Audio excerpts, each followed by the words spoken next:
Eu quero convidar os irmãos a abrirem comigo agora a palavra do Senhor no livro de Juízes, lá no Antigo Testamento, comecinho do Antigo Testamento, depois de Gênesis, Êxodo, Levítico, Número, Deuteronômio, Josué, aí vem Juízes, capítulo 1.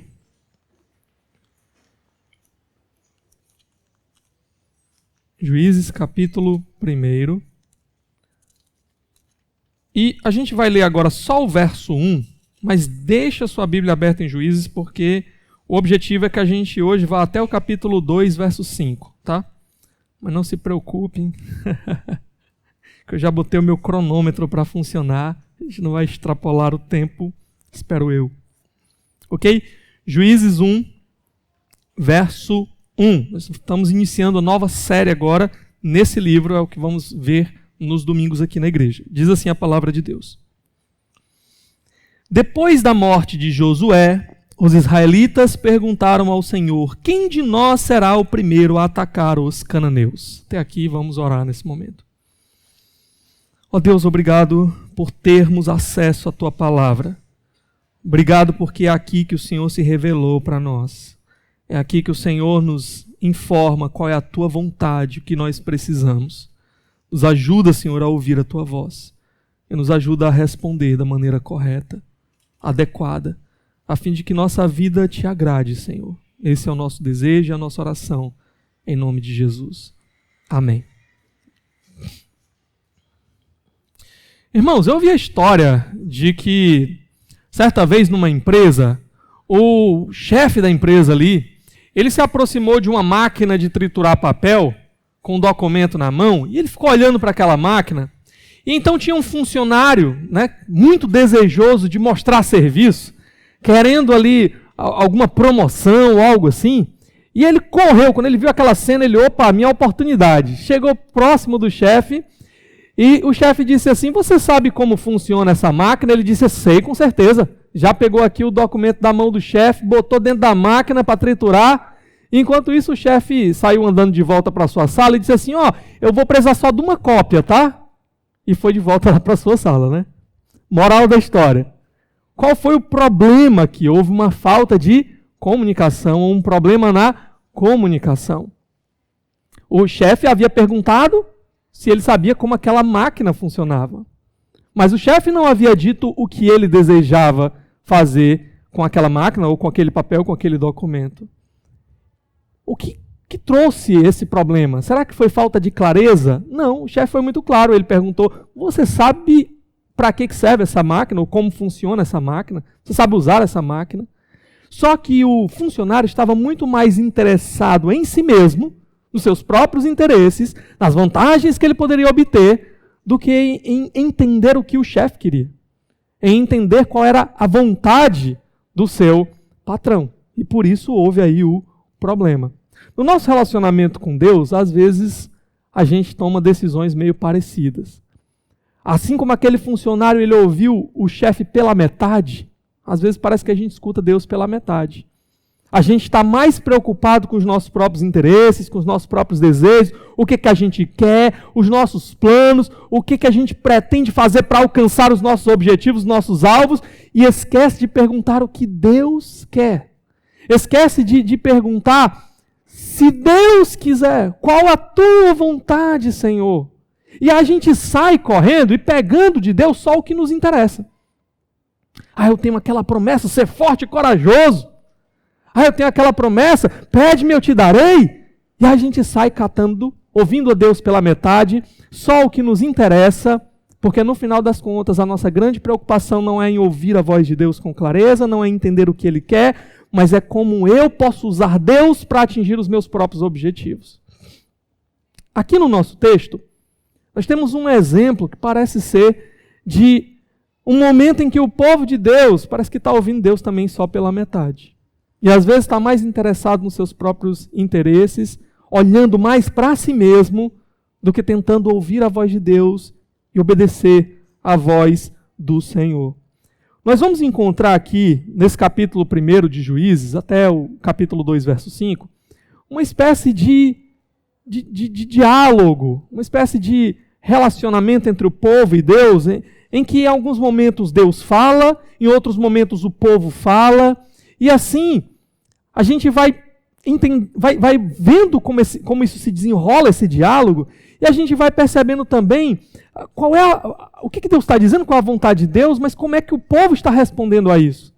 Como é que o povo está entendendo isso, como é que o povo está reagindo a isso, quais são as atitudes que o povo está tomando, mesmo diante das respostas de Deus. O que nós temos aqui, eu entendo, são 5 momentos nesse diálogo que são importantes para nós aqui, para a gente entender um pouco do que Deus quer dizer para nós hoje. Então nós vamos ver hoje aqui esses 5 momentos, tá? E vamos ver como é que o povo está reagindo à voz de Deus. Será que eles estão ouvindo mesmo Deus ou estão ouvindo Deus pela metade? E quais são as consequências disso? Então o primeiro momento que nós encontramos é já aí no verso 1.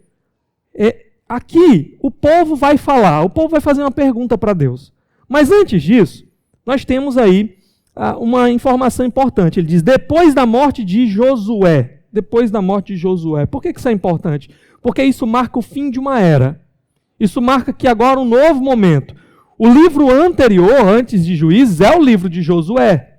E durante esse momento aqui, Josué era o grande líder da nação. Um guerreiro poderoso e mais do que isso, um homem fiel a Deus, um homem com fé, um homem ali andando e tentando fazer a vontade de Deus e liderando o povo segundo a vontade de Deus. Josué era o substituto de Moisés. E Josué foi esse homem que ajudou o povo a entrar na terra prometida. Deus havia feito uma promessa de que ele daria uma terra para o povo. Essa promessa tinha sido feita lá para Abraão. Com Moisés ali, Moisés não entra na terra, mas Josué lidera esse povo nessa entrada da terra. E Josué agora começa a se estabelecer com o povo na terra. E Josué, ele ensinou algumas coisas importantes para o povo. A primeira e mais importante lição, que eu entendo que vai ser ressaltada ao longo desse capítulo, é que o segredo do povo de Deus era Deus. O povo de Deus não tinha algo especial em si mesmo. O que o povo de Deus tinha era Deus. E esse era o segredo do povo. E Josué também, ele ensina para esse povo como é que eles deveriam agora proceder ao entrar na terra. Deus deu a terra, Deus prometeu que essa terra seria deles, eles já entraram na terra, mas falta agora conquistar a terra por completo. Existem partes da terra que Deus prometeu que ainda não foram conquistadas, e esse povo precisa ir lá tomar posse da terra. É como se Deus ele tivesse já dado a escritura da terra. Está aqui, ó, a terra é de vocês, a escritura está aqui. Agora vão lá e conquistem essa terra, tomem posse da terra que eu já dei para vocês. Porém, quando o povo fosse entrar na terra, o povo tinha que ter algumas coisas em mente. Quais eram estas coisas que Josué ensinou para o povo? Primeiro, o povo ele tomaria posse dessa terra pela fé. Não seria o seu próprio braço que daria a terra a eles, mas o Deus deles é que daria a vitória para eles. Então eles precisavam continuar fiéis ao Senhor, andando com o Senhor.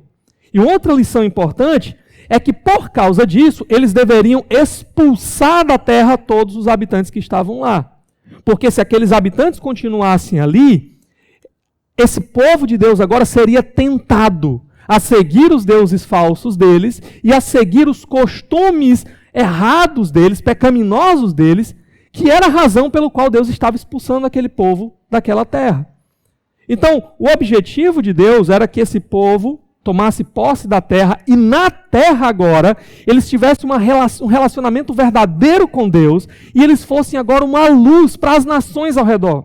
As pessoas agora entendessem como é que o povo de Deus é. E como é que é a vida desse povo, como ela é diferente. E como é que é o relacionamento desse povo com Deus. Então Josué já havia preparado esse caminho, já havia apontado esse caminho. O povo agora estava lá na terra e faltava apenas agora terminar de conquistar a terra. Porém, a grande questão é, Josué morreu. O grande líder da nação morreu. E agora, o que esse povo faz? Eles fazem uma pergunta para Deus. Depois da morte de Josué, os israelitas perguntaram ao Senhor. Aqui a gente não sabe exatamente como é que eles perguntaram ao Senhor. Antes disso, a gente via Josué, Moisés, num relacionamento assim bem direto com Deus. É provável que aqui, agora que eles não têm mais essa espécie de mediador, esse líder, então eles tenham ido para o sumo sacerdote. E aí o sumo sacerdote ele servia de mediador com a nação. Ele tinha ali o seu colete sacerdotal, ele tinha as pedras lá do Urim, do Tumim. Então, provavelmente é por meio desse instrumento, que às vezes é meio difícil para a gente entender como é que funcionava, que eles consultaram ao Senhor. E a pergunta deles é a seguinte: quem de nós será o primeiro a atacar os cananeus? Parece aqui uma disposição de cumprir a promessa.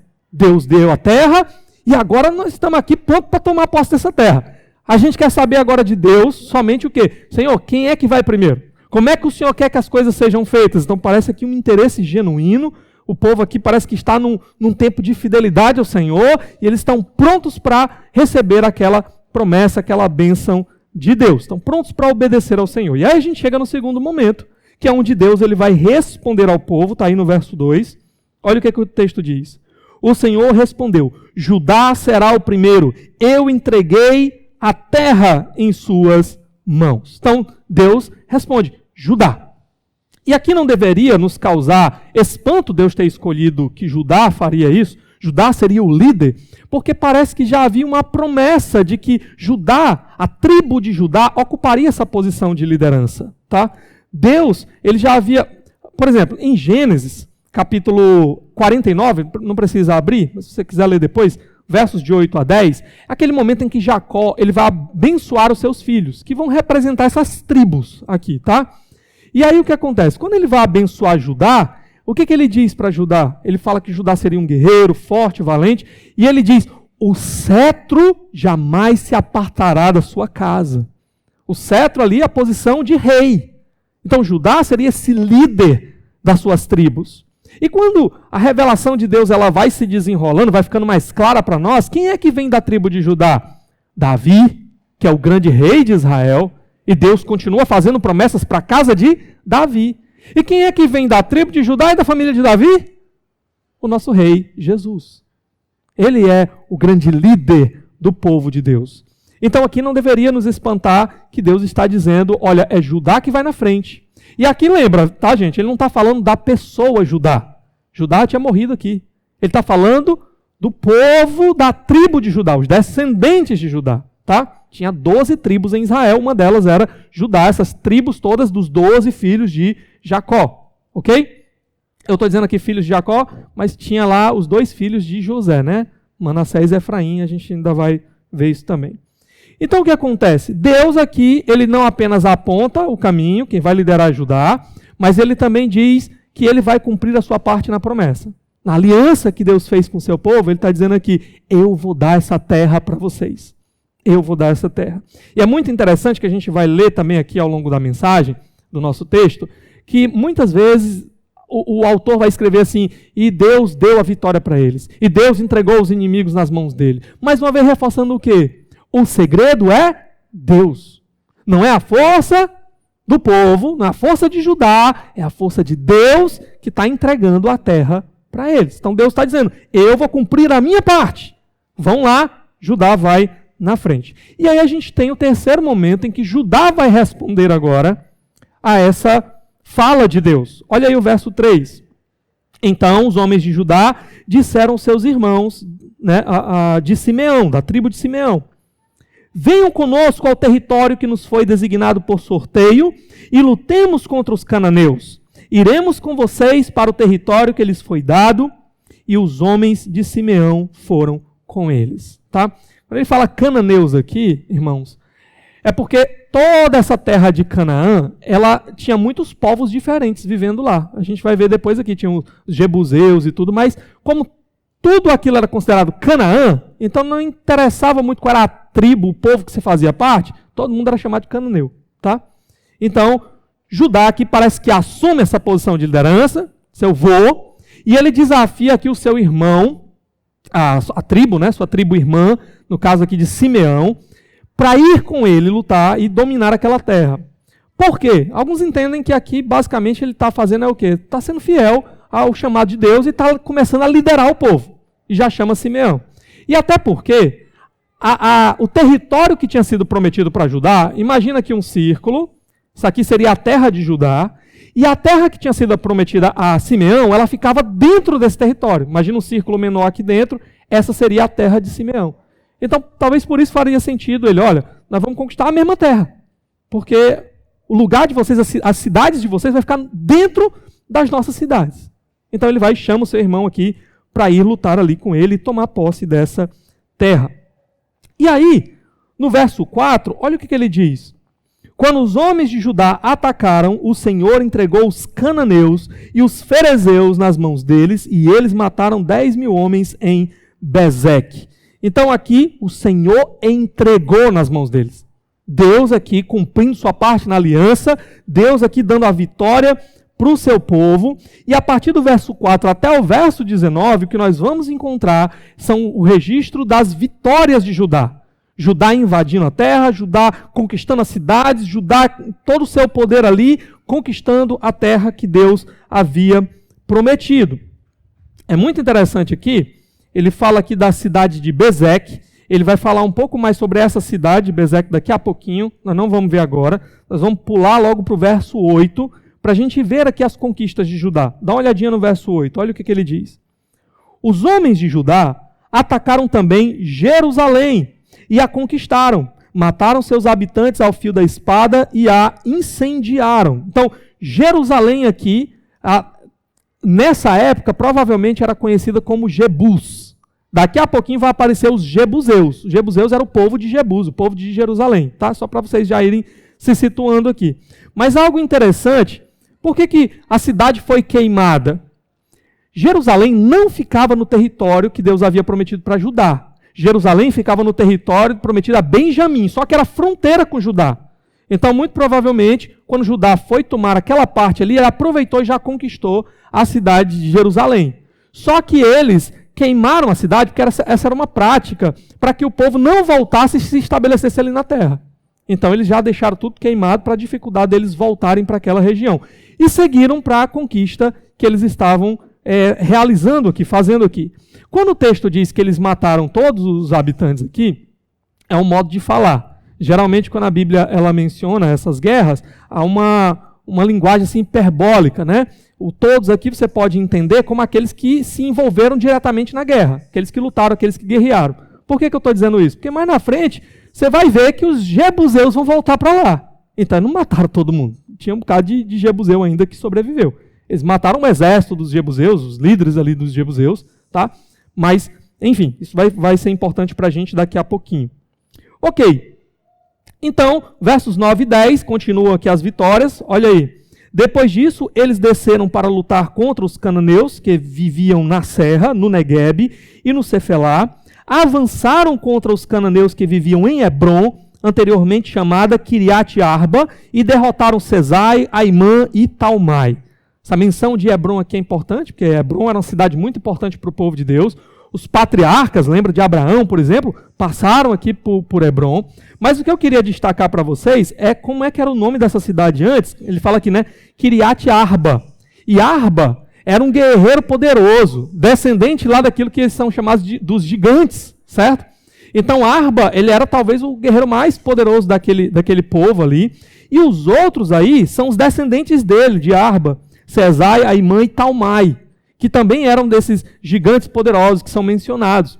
Lembra de uma coisa, quando o povo estava para entrar na terra, eles mandaram espias, né? Mandaram pessoas lá para dar uma olhadinha como é que a terra estava. E qual foi o medo do povo?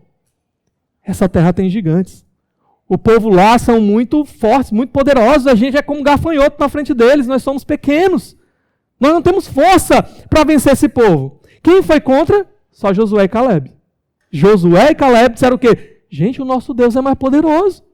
Ele prometeu para a gente a terra, ele está mandando a gente ir, vamos na força do nosso Deus e vamos tomar essa terra, porque essa terra mana leite e mel, é a terra maravilhosa que Deus nos prometeu. E quase foram apedrejados por causa disso. E por causa disso, o povo não entrou na terra naquele momento. Tiveram que vagar pelo deserto. Agora, o que está acontecendo aqui? O cumprimento. Pela fé, eles estavam vendo desde o início que Deus realmente tinha poder para dar aquela terra para eles. Os gigantes aqui estavam caindo diante deles. Tá? Provavelmente aqui não é uma referência que eles lutaram contra os próprios... meu nome deles aqui, Sesai, Aimã e Talmai, mas provavelmente os descendentes deles. Assim como tinha a tribo de Judá, tinha também ali os descendentes de Sesai, de Aimã, de Talmai e os israelitas estão conquistando essa terra, tá? E parece, quando a gente vai ver aqui nos versos 11 e 12, que quem está liderando aqui a tribo de Judá é Calebe. Quando a gente lê o livro de Josué, às vezes a gente fica perguntando, né? Josué e Calebe foram fiéis, mas não estou vendo Josué, cadê Calebe, né? Calebe estava aqui, olha o verso 11 e 12. Ele diz assim: dali avançaram contra o povo que morava em Debir, anteriormente chamada Kiriat Sefer. E disse Calebe: darei minha filha Axa em casamento ao homem que atacar e conquistar Kiriat Sefer. Nós vamos ver já um pouco mais sobre Calebe, mas, por enquanto, deixa só eu dizer uma coisa para vocês. Calebe está conquistando agora tudo aquilo que ele já tinha visto pela fé lá atrás. Quando ele decidiu confiar em Deus, ele entendeu, Deus que prometeu, ele vai dar, e o povo foi contra ele, ele quase morreu apedrejado. Agora chegou o momento do fiel Calebe entrar na terra e do fiel Calebe tomar posse da terra. Ele está tendo aqui vitórias sobre aquela região lá dos gigantes, inclusive, e conquistando aquilo que Deus já havia prometido para ele. Mas por enquanto, pula aí para o verso 17. Olha aí o que o texto diz. Depois os homens de Judá foram com seus irmãos de Simeão e derrotaram os cananeus que viviam em Zefate e destruíram totalmente a cidade. Por essa razão ela foi chamada Ormá. Os homens de Judá também conquistaram Gaza, Ascalon e Ecrom com seus territórios. Só um detalhe aqui importante, tá? Ormá, né? A palavra significa destruição. Isso parece que ressalta o poder da tribo de Judá nesse momento. Eles estavam com toda a força, eles estavam com todo o poder. Eles chegaram e destruíram de tal forma aquela cidade a ponto de botar o nome de destruição. Ormá era um símbolo que é da sua grande vitória, do seu grande poder, tá? E aí a gente chega no verso 19, na parte A, e ele diz assim: o Senhor estava com os homens de Judá. O Senhor estava com os homens de Judá. Até aqui. Então, tem duas coisas que são destacadas aqui nesses versos. Por um lado, primeiramente, o poder de Judá. E por outro lado, o que era a fonte daquele poder. Por que eles conseguiram conquistar tudo até então? Por que eles estão aqui conseguindo destruir cidades inteiras e tomar posse de tudo aquilo ali? O Senhor estava com Judá. Não era a força de Judá, era o poder do Senhor que estava dando todas essas vitórias, tá? Porém, aqui, mais uma vez, o que é ressaltado é aquilo que eu já tinha dito. Josué já havia ensinado para o povo. Gente, basta vocês continuarem ouvindo a voz de Deus, obedecendo a voz do Senhor, crendo nas suas promessas, que Ele vai estar do lado de vocês. Ele vai dar a vitória para vocês. Essa foi a fé de Josué e Calebe desde o início. Deus prometeu. Nós entendemos isso. Ele falou isso para nós. Nós podemos crer nisso. Então vamos obedecer o Senhor. Vamos obedecer o Senhor. Quando o povo se colocou para obedecer o Senhor, Deus cumpriu o seu lado da promessa. E Deus estava dando a vitória. Agora, antes de a gente avançar mais um pouco aqui no texto, deixa eu só dizer uma coisa para vocês.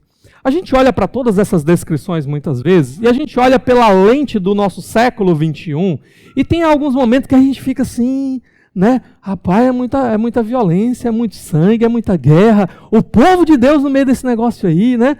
Como é que a gente pode entender tudo isso daqui? Primeiro, deixa eu dizer uma coisa para vocês, tá? A gente tem que olhar para um texto como esse pelas lentes daquele povo, daqueles dias, daquele momento histórico.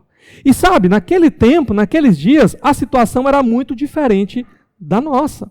Eram tempos muito difíceis para os povos. Basicamente, ou você dominava a cidade, dominava o país, ou você seria dominado por quem estava ali. Ou você seria escravizado por quem estava ali.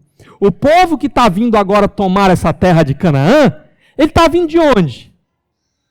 Do Egito. O que eles eram no Egito? Escravos. Aqui não era um negócio assim, gente, sou empresário, estou chegando aqui, né, vamos fazer aqui um negócio, vamos... Não era bem assim que funcionava. A qualquer momento, Se você era um povo e você era um povo visto como um povo fraco, a qualquer momento você estava à mercê de você ser dominado por uma nação mais forte, uma nação mais poderosa. Então, a gente primeiramente tem que entender isso daqui.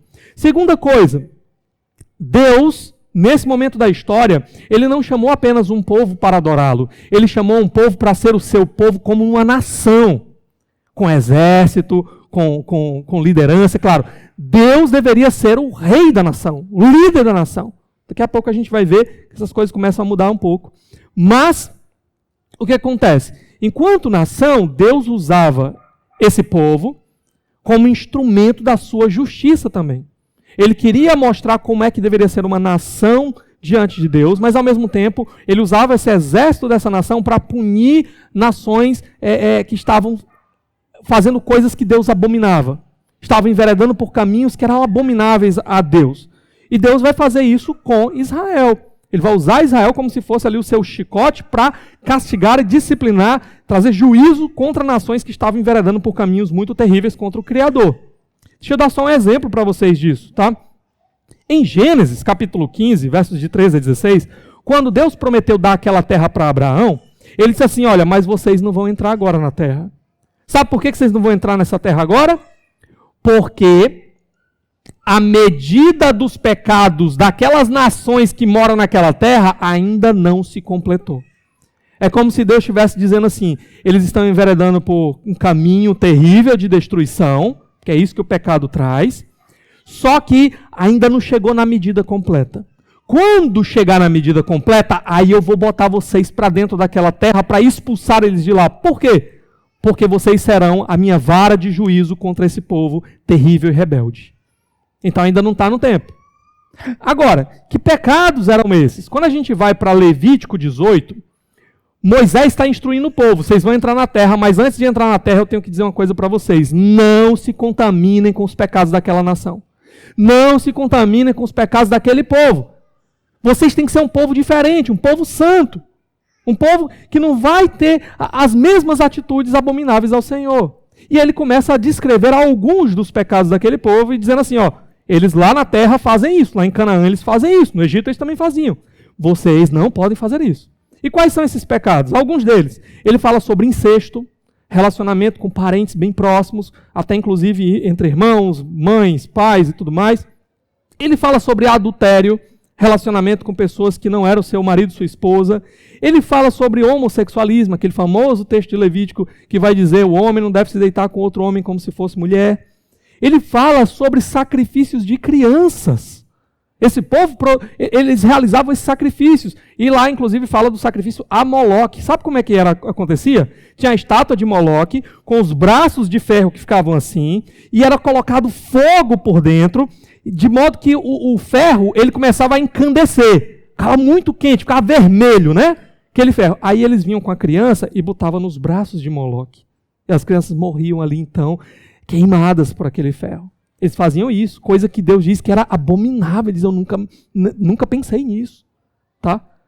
Claro, um modo de Deus expressar aqui para a gente entender. Mas só para vocês entenderem como era algo tão abominável para Deus. Esse povo aqui fazia isso. As crianças que eles ofereciam ali, ele diz, seus filhos. Provavelmente, um teólogo citou essa possibilidade, provavelmente eram os filhos que nasciam desses outros relacionamentos pecaminosos aqui. Nascia lá o filho do adultério, o filho do incesto. O que a gente faz com esse menino agora? Entrega para ser sacrificado para Moloque. Além disso aqui, fala também de pecados como zoofilia, que é o relacionamento entre homens e animais.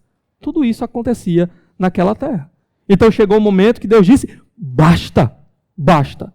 O meu povo vai entrar e o meu povo vai ser o meu chicote para mostrar o meu juízo e expulsar esse povo dessa terra. Ok? Eles puniriam. Mas o ponto aqui não é que Deus está dando só uma terra para o povo. Toda essa terra agora vocês vão entrar e jogam o povo que está lá para fora. Não. Implícito está a responsabilidade. Quando vocês entrarem na terra, sejam o meu povo. Sejam santos, consagrados a mim. Não imitem isso. Vivam de uma maneira diferente para que todo mundo ao redor perceba o que é ser o povo de Deus. E aí o texto... Antes de ainda mais, tem outra coisa que eu queria falar para vocês, é que Deus ele determina que eles deveriam expulsar o povo da terra. E mais uma vez, eu repito para vocês, tá? A missão não era necessariamente matar cada pessoa daquela terra ali. Tanto é por isso que depois a gente vê que esses povos, eles continuam existindo. Mas o ponto era Deus, é que o povo de Deus, o exército de Deus, ele marcharia, ele venceria os exércitos inimigos e assim expulsaria o povo da terra para uma espécie de purificação da terra. Então, quando você lê aquelas linguagens de eles mataram todo mundo e tal, entenda que ali é algo comum desse período, é uma maneira exagerada de falar, no sentido de que eles livraram completamente a terra de quem morava ali, certo? Mas voltando aqui, por que Deus quer que eles expulsem o povo? Não apenas por causa dos pecados que eles cometiam lá, mas porque a permanência desse povo ali seria como uma espécie de minas terrestres. Sabe, um campo minado? Que você vai passando e a qualquer momento você pode pisar numa mina e explodir e morrer? Pronto. A permanência desse povo ali no meio do povo de Deus seria como minas terrestres, um perigo para o povo de Deus. Por quê? Porque o povo de Deus seria tentado a ficar olhando para eles, o modo como eles viviam, as coisas que eles gostavam, os cultos que eles faziam, as divindades que eles adoravam, e seria tentado a seguir pelo mesmo caminho e se desviar e se afastar de Deus. É por isso que Deus está dizendo que eles têm que expulsar completamente todo mundo dali, ok? Então, deixa agora eu mostrar para vocês a coisa avaliada pela ótica de um dos inimigos de Deus. Falei para vocês, né? A gente olha pela ótica do século 21 e a gente fica assim. Agora, como é que aqueles próprios inimigos que estavam sendo vencidos, como é que eles julgaram aquela situação? Será que eles olharam assim e disseram assim, é muita injustiça um negócio desse, né? Olha aí os versículos de 5 a 7. A gente volta lá para aquele momento em que eles conquistaram Bezac, tá? Olha aí, versos de 5 a 7. Foi lá que encontraram Adoni-Bezeque, lutaram contra ele e derrotaram os cananeus e os ferezeus. Só um detalhe, tá? Adoni-Bezeque provavelmente não era o nome do cara. Adoni, né, vem de Adonai. Adonai significa o quê? Senhor, certo? Então, Adoni-Bezeque, que era o nome da cidade, Bezeque, né, era o senhor da cidade de Bezeque, ou seja, o rei da cidade de Bezeque, certo? E aí o texto continua, eles venceram ele, aí o que acontece? Verso 6. Adoni-Bezeque fugiu, mas eles o perseguiram e o prenderam. E lhe cortaram os polegares das mãos e dos pés. Então Adoni-Bezeque disse, 70 reis com os polegares das mãos e dos pés cortados apanhavam migalhas debaixo da minha mesa. Agora Deus me retribuiu aquilo que eles fiz. Eles o levaram para Jerusalém, onde morreu. Então, nota o que aconteceu aqui. Adoni-Bezeque, aquele rei ímpio daquela nação, quando foi capturado, o que ele entendeu? A justa retribuição de Deus chegou até mim. Eu estou passando agora exatamente pelo que eu fazia com os outros. Eu tinha 70 reis, mais uma vez, né, 70 é um número completo, 70 é um múltiplo desse número, para dizer o seguinte, né, a quantidade, né, grande de reis que ele havia capturado, pela sua força, pelo seu poder. E o que eu tinha feito com esses 70 reis? Eu tinha cortado os polegares das mãos e os polegares dos pés. Essa era uma atitude de inutilizar aqueles homens. Eles não podiam mais segurar a espada para ir para uma guerra e lutar como reis valentes. Eles não tinham mais os polegares.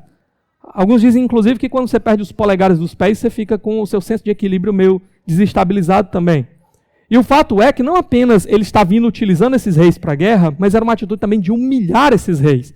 Eles agora, o texto aqui traduz como, deixa eu ver aqui, verso 7, 70 reis com os polegares das mãos e dos pés cortados apanhavam migalhas debaixo da minha mesa. Traduz como apanhavam, né? Mas imagina a dificuldade de pegar, né, naquilo. Mas uma tradução possível também é, eles lambiam as migalhas debaixo da minha mesa. Era uma atitude de envergonhar, de humilhar esses homens, que tinham que ficar rastejando ali para se alimentar. Então aqui, o que o próprio inimigo de Deus, ao ser conquistado e ao ser feito com ele a mesma coisa que ele fazia com os outros, o que ele reconhece é a justa retribuição de Deus chegou até mim. Deus não está sendo injusto, Ele está sendo justo, Ele está me punindo exatamente da mesma forma como eu fiz com outras pessoas. Eu ainda vou falar um pouco mais sobre isso daqui a pouquinho, mas olha um detalhe aí no verso 19, volta lá para o verso 19. a parte B, até o início do verso 19, a gente estava vendo as conquistas, as vitórias de Judá, né? O Senhor estava com os homens de Judá. Agora, depois disso, olha o que ele diz.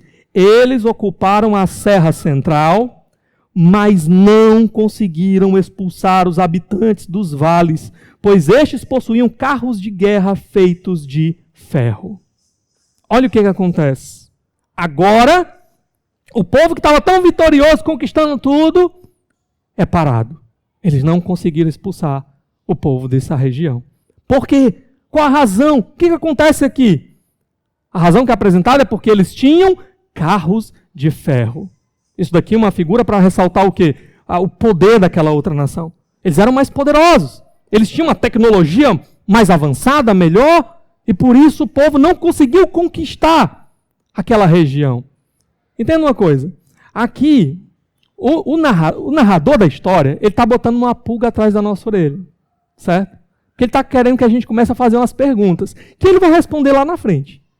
Mas a pergunta principal que a gente tem que fazer diante disso aqui é o quê? O texto, verso 19, começa dizendo, e o Senhor estava com eles. E agora, o próprio verso 19 diz, eles não conseguiram ocupar aquela terra porque eles tinham carros de ferro. Qual a pergunta que você faz diante disso? Deus não tinha força para destruir os carros de ferro, não. Os carros de ferro eram mais fortes do que a mão de Deus. Gente, esse povo está vindo do Egito. O que foi que eles viram no Egito? A maior superpotência da época. Os seus carros de guerra todos sendo destruídos por Deus. Não foi o povo de Israel que foi lá lutar contra o exército de Faraó e derrotou tudo. Deus mesmo deu um jeito. Por que Deus não podia fazer a mesma coisa aqui? Então, o que parece é que essa é a desculpa que o povo deu. O povo está dizendo, sabe por que a gente não conseguiu? Lá eles têm carros de guerra, de ferro.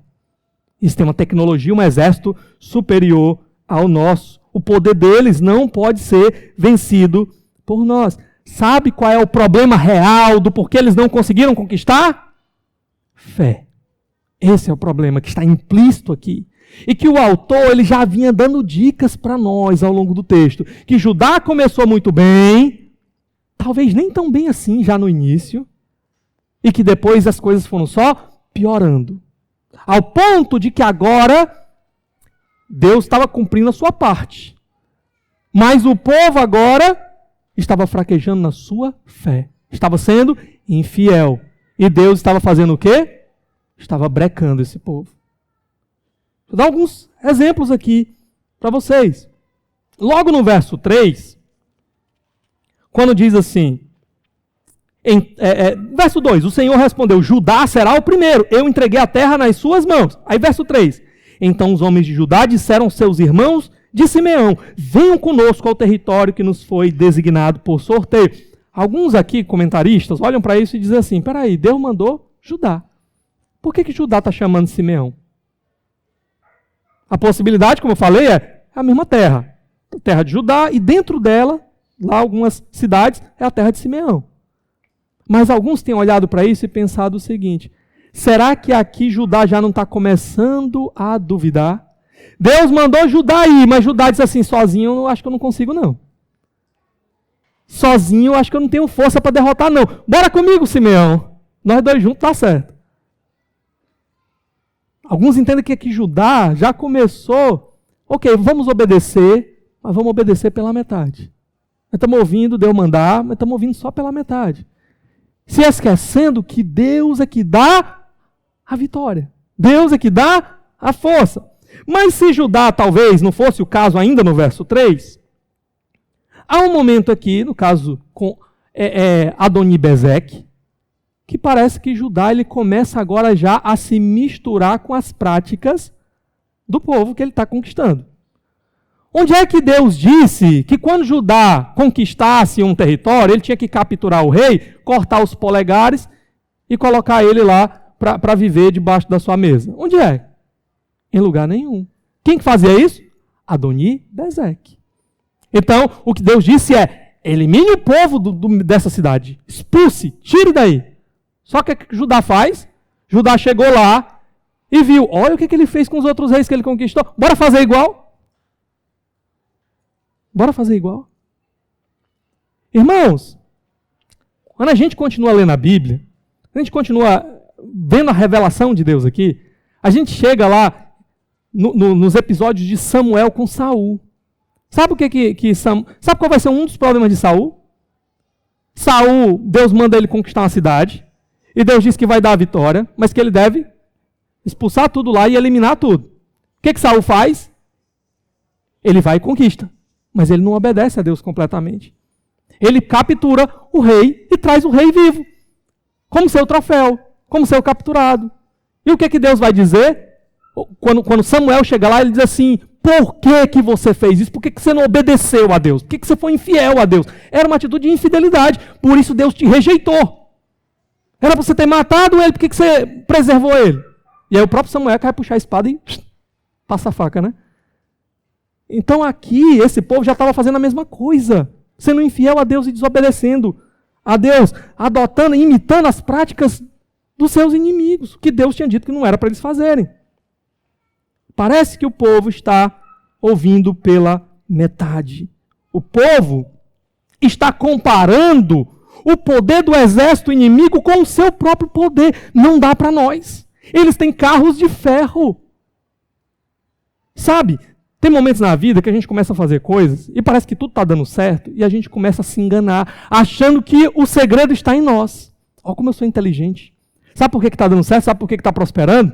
Porque eu descobri o segredo, eu sei qual é a chave, né? É porque eu sou trabalhador, porque eu vou para cima e eu faço isso, aquilo. A gente começa a esquecer o que Tiago disse. Lembra primeiro, tá? Se Deus quiser. Se não for Deus, meu amigo, não vai dar certo. Aqui Judá estava vencendo, conquistando, botou até o nome da cidade, destruição, olha o nosso poder. Aí começou a se esquecer o quê? O segredo é Deus, não é você.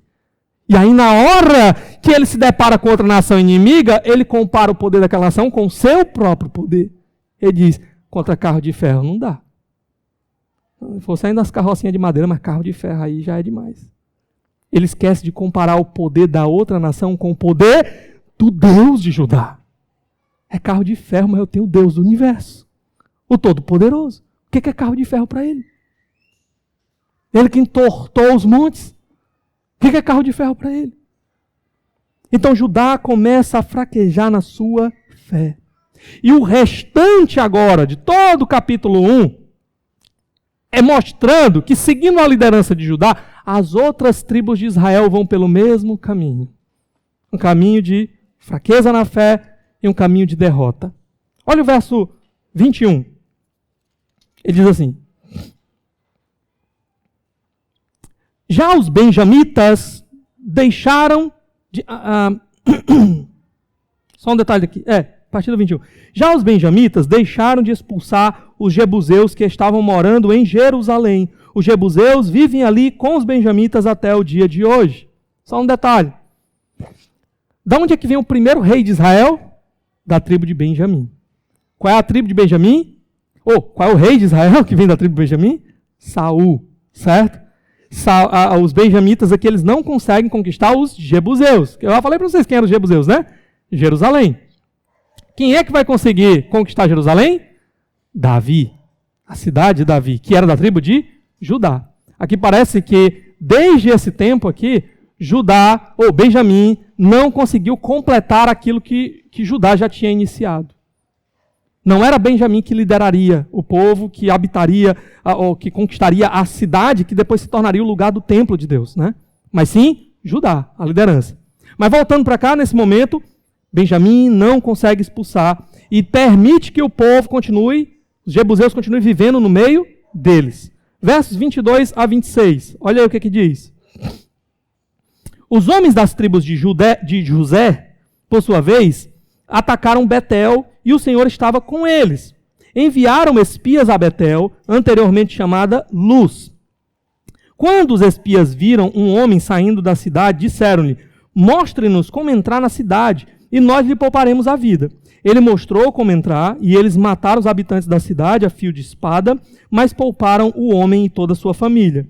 Ele foi então para a terra dos Hititas, onde fundou uma cidade e lhe deu o nome de Luz, que é o seu nome até o dia de hoje. Nota um detalhe, parece aqui que Deus ele voltou a estar com o povo, né? Deus deu a vitória lá. Só que o autor ele começa a colocar outros elementos para o leitor atento entender, mas esse povo estava obedecendo pela metade. Que é essa aliança que eles fazem com esse homem pagão. O povo o Josué foi muito claro dizendo, não faça aliança com eles. Não permita. Só que a gente lê aqui, a gente é lembrado de outra história que já tinha vindo antes. A história de Raabe. Parece, né? O povo chega lá para olhar a cidade, eles encontram Raabe. Raabe arrisca a própria vida e salva o povo ali, se alia com eles, porque ela crê no Deus de Israel. E então ela mostra o caminho e aquele povo então entra na cidade, conquista a cidade e preserva a vida de Raabe. Aqui parece a mesma coisa, né? Eles encontram o cara pega e mostra o caminho, aí eles preservam a vida desse cara. Só que tem uma diferença enorme. E a diferença está onde? Na fé. Raabe creu. Raabe ficou do lado do povo de Deus, porque ele dizia, eu ouvi sobre o seu Deus. Ela ficou do lado do povo de Deus e arriscou a própria vida para que o povo de Deus tivesse vitória. Aqui esse homem está olhando só para os seus próprios interesses. Ele olha para a cena aqui e ele diz, tá bom, para preservar a minha vida, tudo bem. Depois que o povo entra na terra, o povo ainda faz uma aliança com ele. E o que ele faz? Ele não fica nem no meio do povo de Deus. Ele não se volta para o povo de Deus. Ele vai para uma outra parte do território, funda uma cidade ali e bota o nome da cidade, o mesmo nome pagão que ela tinha antes. Betel, que era a casa de Deus, né? Ele bota o nome de Luz, ok? E ele continua ali como uma mina perigosa no meio do povo de Deus. Olha aqui, versos 27 a 28, olha o que acontece. Manassés, porém, não expulsou o povo de Bet-Seã, o de Taanac, o de Dor, o de Ibleã, o de Megido, nem tampouco o dos povoados ao redor dessas cidades, pois os cananeus estavam decididos a permanecer naquela terra. Olha esse detalhe aqui. A força de vontade dos pagãos, dos cananeus, de ficar na terra era maior do que a força de vontade de Manassés. Era maior do que a força de vontade do povo de Deus para quem ele tinha prometido a terra. E por isso eles não conseguiram expulsar. Olha agora aí, verso 27, verso 29. Efraim também não expulsou os cananeus que viviam em Gézer, mas os cananeus continuaram a viver entre eles. Efraim também permite que o povo continue vivendo ali entre eles, coisa que Deus havia proibido. Olha o verso 30, Zebulon. Nem Zebulon expulsou os cananeus que viviam em Quitron e em Naalol, mas estes permaneceram entre eles e foram submetidos a trabalhos forçados. Olha esse detalhe, tá? Deus mandou expulsar. Eles não conseguiram expulsar todo mundo, mas o que eles conseguiram capturar, eles ainda tornaram escravos. Deus não tinha mandado fazer deles escravos. Mas eles entendem o seguinte, eles preferem ouvir Deus pela metade. Deus mandou expulsar, mas eu tenho uma ideia melhor. Eu posso ter lucro, por que eu vou perder esse lucro? Não é assim que a gente faz muitas vezes? Deus diz pra gente, faça isso, não faça aquilo. E aí a gente olha para Deus e diz assim, mas eu tenho uma ideia melhor. Uma vez eu encontrei com uma jovem, que era de uma outra igreja que eu já tinha sido membro dessa igreja. Eu encontrei com ela no ônibus, ela estava indo para casa e o culto lá era de noite, era de manhã que eu me encontrei com ela. E eu perguntei, e aí, como é que tá? Tudo bem e tal? Aí eu disse, e aí, você vai para o culto mais tarde? Aí ela disse, eu não sei. Eu disse assim, como assim não sei? O Senhor diz, não deixe de congregar. Aí você pega, olha assim e diz assim, mas sabe de uma coisa, Senhor, eu tenho uma ideia melhor do que fazer com o meu tempo no domingo? Eu acho que se eu ficar em casa, assistindo a Netflix, eu vou ser mais espiritual. Olha que coisa maravilhosa. Aqui esse povo. Deus mandou expulsar, mas sabe de uma coisa? Se eu escravizar, eu vou ganhar mais. Olha aí agora o verso 31 e 32. Ele diz assim, nem Azer expulsou os que viviam em Acó, Sidom, Alabe, Aquzibe, Elba, Afeque e Reobe. E por esse motivo, o povo de Azer vivia entre os cananeus que habitavam naquela terra. Olha um detalhe. Antes, o povo estava meio que dominando a terra, mas ele não conseguia expulsar todo mundo e o povo lá vivia na terra. Agora, Azer é que vive no meio do povo. O que parece mostrar que o domínio daquela região estava com o povo, que ele não conseguiu expulsar. Olha o verso 33. ele diz, nem Naftali expulsou os que viviam em Bet-Semes e em Bet-Anate, mas o povo de Naftali também vivia entre os cananeus que habitavam a terra, e aqueles que vivem em Bet-Semes e Bet-Anate passaram a fazer trabalhos forçados para eles. Mais uma vez aqui também, aqui há um nível de deterioração, coisa está ficando pior. Agora, essas últimas tribos que foram apresentadas, elas conseguem ainda entrar ali, mas elas não são mais nem a maioria, nem o poder dominante. E quando consegue alguma coisinha ainda é para lucrar e não para obedecer a Deus. E aí a gente chega agora no verso 34, olha o que acontece com a tribo de Dan. Os amorreus confinaram a tribo de Dan à serra central, não permitindo que descessem ao vale, ou seja, Dan nem entrar não conseguiu. Ficou lá, escondido nas montanhas. E o verso 35 e 36, diz o seguinte: e os amorreus, igualmente, estavam decididos a resistir no monte Eres, em Aijalon e em Saalbim, mas quando as tribos de José ficaram mais poderosas, eles também foram submetidos a trabalhos forçados. A fronteira dos amorreus ia da subida de Acrabim até Selá e mais adiante. Nota um detalhe, vou ficar repetindo aqui mais uma vez a questão aqui, né, que eles não obedeceram corretamente a Deus, fizeram escravos pensando no lucro, mas o texto termina, irmãos, o povo está entrando na terra para tomar posse da terra agora de uma vez por completo, certo? Mas o texto não termina nem falando mais da terra que o povo conseguiu conquistar. O texto termina falando das fronteiras, dos inimigos do povo de Deus. Dizendo, as fronteiras deles, onde é que ainda estava aí? Olha o que eles ainda ocupavam aí. A ênfase não está mais nem em Israel, está no povo. Isso tudo mostra o fracasso de Israel, se misturando com o povo, porque estava falhando na sua fidelidade ao Senhor. Estava ouvindo a Deus pela metade. Deus mandou eu ir, eu vou. Mas isso é tudo. Eu vou do meu jeito, eu vou fazer o que eu quero, eu vou estabelecer os meus próprios negócios, os meus próprios planos, e Deus não lhes deu vitória. A gente encontra agora, no capítulo 5, Deus falando mais uma vez. Capítulo 1, versículo 1 do capítulo 2. Deus falando mais uma vez agora.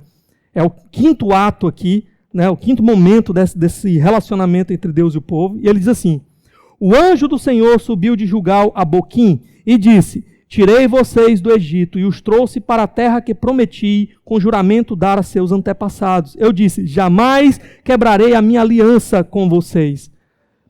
Esse anjo do Senhor pode ser um mensageiro do Senhor. Há um debate que seria um anjo mesmo, seria um mensageiro, um profeta, alguma coisa assim, que chega lá. Mas o ponto é, Deus está falando. E o que é que Deus começa dizendo? Eu continuei fiel. Eu cumpri a minha parte na aliança. Eu disse, jamais quebrarei a minha aliança com vocês. Agora, olha o verso 2. E vocês não farão acordo com o povo desta terra, mas demolirão os seus altares, porque vocês não me obedeceram. Deus está lembrando para o povo, sabe qual era a parte de vocês na aliança? O que eu tinha dito para vocês? Não façam acordo com o povo dessa terra. Mas vocês não expulsaram o povo. Vocês escravizaram alguns, com outros vocês fizeram acordo, com outros vocês foram viver no meio deles. Por que vocês não me obedeceram? Por que vocês me ouviram pela metade? Por que vocês não me obedeceram? Olha o verso 3. Portanto, agora lhes digo que não os expulsarei da presença de vocês. Eles serão seus adversários e os deuses deles serão armadilha para vocês. Tudo aquilo que Deus já havia dito antes. O problema, Deus está deixando muito claro para o povo. Sabe por que vocês não conseguiram conquistar? Não é porque faltou força em mim. Não é porque faltou poder em mim. Eu cumpri a minha parte. E eu ainda estou pronto para cumprir a minha parte. O problema é porque vocês não me obedeceram. É porque vocês me ouviram pela metade. É porque vocês não confiaram, vocês não creram. Vocês foram infiéis. E aí a gente chega aqui num momento que é muito interessante, porque essa infidelidade do povo, ela é contrastada com o que era esperado do povo. Com a fidelidade, por exemplo, de Caleb. A gente passou bem rapidinho por Caleb. Deixa eu só voltar lá rapidamente. Olha no verso 20. Conforme Moisés havia prometido, Hebron foi dada a Caleb, que expulsou de lá os 3 filhos de Enaque. Caleb conquistou os gigantes. Do jeito que Deus tinha prometido, ele recebeu aquilo que havia sido prometido. Porque ele foi fiel. Agora, olha os versos de 12 a 15, um exemplo dessa fidelidade de Caleb. Verso 12 a 15, que a gente tinha pulado. Ele diz assim: e disse Caleb, darei minha filha Axa em casamento ao homem que atacar e conquistar Kiriat-Sefer. Otoniel, filho de Kenaz, irmão mais novo de Caleb, conquistou a cidade. Por isso Caleb lhe deu sua filha Axa por mulher. Um dia, quando já vivia com Otoniel, ela o persuadiu a pedir um campo ao pai dela. Assim que ela desceu do jumento, Caleb lhe perguntou: o que você quer? Ela respondeu: dê-me um presente. Já que o Senhor me deu terras no Neguebe, dê-me também fontes de água. E Caleb lhe deu as fontes superiores e as inferiores. O que isso aqui está dizendo para nós? Primeiro, a gente passa muito rapidamente, a gente não percebe. Por que essa narrativa de Caleb está no meio desse negócio aqui? Porque Deus está querendo enfatizar a fidelidade de Caleb. Assim como Caleb creu, Deus prometeu essa terra, vamos obedecer que Ele vai dar ela para nós. E ele partiu para cima. Assim também, quando ele foi estabelecer a sua família naquela terra, ele queria um genro que fosse como ele. A quem for lá e tomar aquela cidade lá, eu vou dar minha filha em casamento. Ele queria alguém que cresce que Deus ia dar a vitória e que tivesse a coragem de ir lá e tomar a cidade para se estabelecer. Alguém que fosse como ele, para casar com sua filha e dar prosseguimento à sua família. A sua filha aqui, ela vai e mostra também o interesse de se estabelecer na terra. O Senhor deu para nós essa terra, pois nos dê também fontes de água, para a gente se estabelecer aqui de uma vez por todas. Tem um detalhezinho importante aqui que não vai dar tempo, não dá para a gente ver tudo, né? Quando ela diz que ela desceu do cavalo, do jumento aí, né? Alguns comentaristas mostram que parece que ela já desceu. Nota que ela fala assim, ela persuadiu, né? Que ela já desceu ali meio quase de joelho assim, né? Fazendo ali pro pai dela ali uma reverência, mostrando todo o respeito. Que ela queria isso. Ela queria as fontes das águas, ela queria se estabelecer ali naquela terra. Os fiéis recebem a terra. Deus dá exatamente o que Ele prometeu para aqueles que continuam fiéis a Ele. No verso 16, a gente tem outro grupo. Olha aí. Os descendentes do sogro de Moisés, o Queneu, saíram da cidade das palmeiras com os homens de Judá e passaram a viver entre o povo do deserto de Judá, no Neguebe, perto de Arade. Aqui é os descendentes do sogro de Moisés, que nem eram do povo de Deus, mas que decidiram viver com o povo de Deus. E por sua fidelidade, Deus deu a terra que Ele tinha prometido que Ele ia dar para Moisés. Então Deus, Ele cumpre a sua parte na aliança. Os fiéis recebem a sua parte. E aí, versos 4 e 5, encerrando o nosso texto aqui, nós temos a resposta do povo diante dessa dura repreensão de Deus. Olha aí os versos 4 e 5. Quando o anjo do Senhor acabou de falar a todos os israelitas, o povo chorou em alta voz. E ao lugar chamaram Boquim. Ali ofereceram sacrifícios ao Senhor. Qual é a resposta do povo? Primeiro, choro, grande choro, choro de desespero, choro em alta voz, um lamento pelo seu pecado, pela sua infidelidade. Aquilo que poderia ter sido e não foi, nós não conquistamos por causa do nosso pecado. Não foi pela falta de poder do nosso Deus. E eles oferecem sacrifícios ao Senhor. E aqui só um detalhe importante. Será que este choro desse povo se mostrará em verdadeiro arrependimento, em mudança de vida real? Ou será que vai ficar só no choro? Será que esses sacrifícios que eles estão oferecendo, agora vamos sacrificar a Deus, é só uma tentativa de barganhar com Deus, de diminuir a ira de Deus sobre eles? Ou será que é a atitude de um coração que realmente agora, Senhor, eu estou arrependido e agora eu quero te adorar de verdade? O que será desse povo daqui para frente? Qual será a atitude que eles vão tomar diante disso? Algo que Samuel vai ensinar para Saul, quando Saul peca a semelhança desse povo aqui, ele vai dizer, Saul pega e diz assim, não, mas eu não destruí, eu trouxe esses animais tudinho aqui porque eu queria sacrificar para o Senhor. Aí sabe o que Samuel diz? É melhor obedecer do que sacrificar. Deus quer obediência. Não interessa se você está querendo dar só algo externo para Deus quando o seu coração está longe de Deus. O que será desse povo? Será que o coração deles está envolvido nisso daqui ou não? Sabe um detalhe muito interessante? Em todo esse texto que nós lemos, por 3 vezes é dado nome à cidade. A primeira vez, quem dá nome? A tribo de Judá. Vocês lembram lá? Ormá. Poder. No meio das suas vitórias, eles dão nome a uma cidade dizendo o quê? Somos poderosos. Estamos vencendo. Depois, quem é que dá nome à cidade? Aquele inimigo com quem o povo faz uma aliança. Qual é o nome que ele dá? Luz. O nome pagão que a cidade tinha antes. O que ele estava querendo dizer? Ainda estamos aqui na terra. Ainda somos resistência aqui na terra. E por fim, qual é o nome que agora o povo dá para a cidade? Boquim. Que significa o quê? Pranteadores. O que eles estão dizendo? Falhamos. Fracassamos. Pranteadores. A grande questão para nós aqui hoje é: será que este povo vai começar a ouvir a voz de Deus de verdade e obedecer? Ou vão continuar apenas pranteando? O que a gente aprende com tudo isso daqui? Eu vou ser bem breve com vocês. Você tem ouvido a voz de Deus de verdade? Ou você tem ouvido pela metade?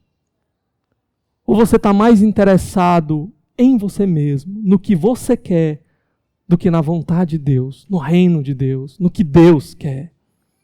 Será que você tem ouvido, tem buscado ouvir a Deus? E questionado o Senhor o que o Senhor quer? Ou será que você tem tentado usar a Deus apenas como um instrumento para o que você quer? Como tem sido o seu relacionamento com Deus? Será que você corre atrás apenas dos seus planos, dos seus interesses, e bota Deus só como o final, assim? Eu vou fazer isso, eu vou fazer aquilo, eu decidi isso, eu decidi aquilo, vai ser desse jeito. Deus me abençoe aí, por favor. Que lugar Deus tem tido na sua vida? Ele é prioridade ou não é? Porque depois, muitos irmãos estão aí quebrando a cara, destruindo a própria vida, destruindo a própria família, destruindo tudo. E ficam pensando, onde foi que eu errei? Foi no exato momento em que você decidiu confiar no seu braço, nos seus planos, nos seus interesses e não no poder de Deus. E aí eu estou correndo só atrás do que eu quero. Eu me esqueço do lugar de Deus dentro da minha casa. Eu esqueço de apresentar o meu Deus para a minha família. Ah não, mas eles estão vendo como eu sou um homem fiel, como eu trabalho, como eu isso, como aquilo outro. E eu estou fazendo do meu jeito e não do jeito de Deus. E eu não sou mais sacerdote dentro da minha casa. Ah não, mas eu preciso ganhar dinheiro, eu vou fazer aquilo, eu vou fazer aquilo outro, eu vou fazer aquilo outro. Eu conversei com uma pessoa um dia desses. E eu disse para ela, olha, não tem problema nenhum você buscar uma segunda fonte de renda, mas onde é que está Deus na sua vida? Para isso você vai negligenciar Deus, aí você tem tempo para tudo nessa vida, porque o que importa para você é ganhar dinheiro, o que importa para você é fazer viagem, o que importa para você é ter roupa de marca, é comer nos melhores restaurantes. E se para você ter tudo isso, você não puder ter Deus, tudo bem. Aí eu posso deixar Deus de lado. Onde é que Deus está na sua vida? Deus é só aquela força que no final você chama para abençoar os seus projetos? Ou Deus é aquele a quem você submete tudo? Olha para a minha vida, Senhor. Olha para os meus planos. Olha para os meus projetos. Qual é a tua vontade? O que o Senhor quer? O Senhor quer isso para mim? Ou o Senhor não quer? Eu abro mão disso ou não abro? O que o Senhor quer? E aqui, uma segunda questão que eu quero dizer para você: Deus não está interessado em mera religiosidade. Deus não está interessado em você obedecê-lo pela metade, como esse povo estava fazendo aqui. Você acha que o que importa para Deus é você ter o nome na lista da membresia dessa igreja? É você vir no domingo aqui, é você dar o dízimo, e isso é suficiente? É tudo que Deus quer? Deus quer coração. Deus quer a sua vida por inteiro. Ele não quer que você cumpra só algumas obrigações religiosas. Ele quer que você o ame com tudo que você tem, você viva completamente para Ele, e você o busque. É isso que Deus quer. Obediência pela metade não é obediência a Deus. O povo estava lá indo para a terra, mas Deus disse, eu não vou mais com vocês. Porque Ele queria coração, Ele queria uma vida por inteiro.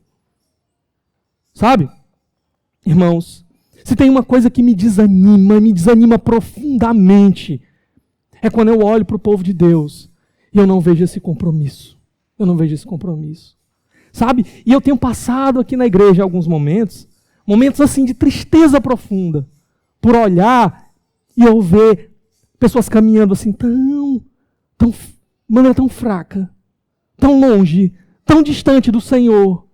E eu fico olhando, Senhor, onde está a vida? Porque nós somos a comunidade da nova aliança. Nós somos cidadãos do reino. Nós somos chamados para viver aqui como se nós já estivéssemos no reino lá. Como vivos, ressuscitados em Cristo. E eu olho às vezes e eu penso, esse povo parece que não está vivo, está morto. Onde está o povo de Deus? Sabe, irmãos, eu vim aqui num culto no domingo, nas minhas férias. E quando eu cheguei aqui tinha um pingo de gente. O que aconteceu com os irmãos? Eu venho para o culto de oração, chego aqui e tem um pingo de gente. Cadê esse povo? Será que realmente é porque está todo mundo tão atarefado com tanta coisa? Ou será que é simplesmente porque não tem compromisso? Não tem desejo? Porque quando você deseja uma coisa, você corre atrás. Não tem desejo.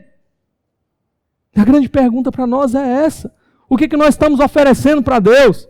Eu estou batendo só o meu ponto? Eu estou fazendo só o mínimo para dizer assim, está aqui, eu ainda sou crente. Eu estou realmente entregando a minha vida nas mãos de Deus. E Ele é a minha prioridade. E é Ele que eu quero mais do que tudo.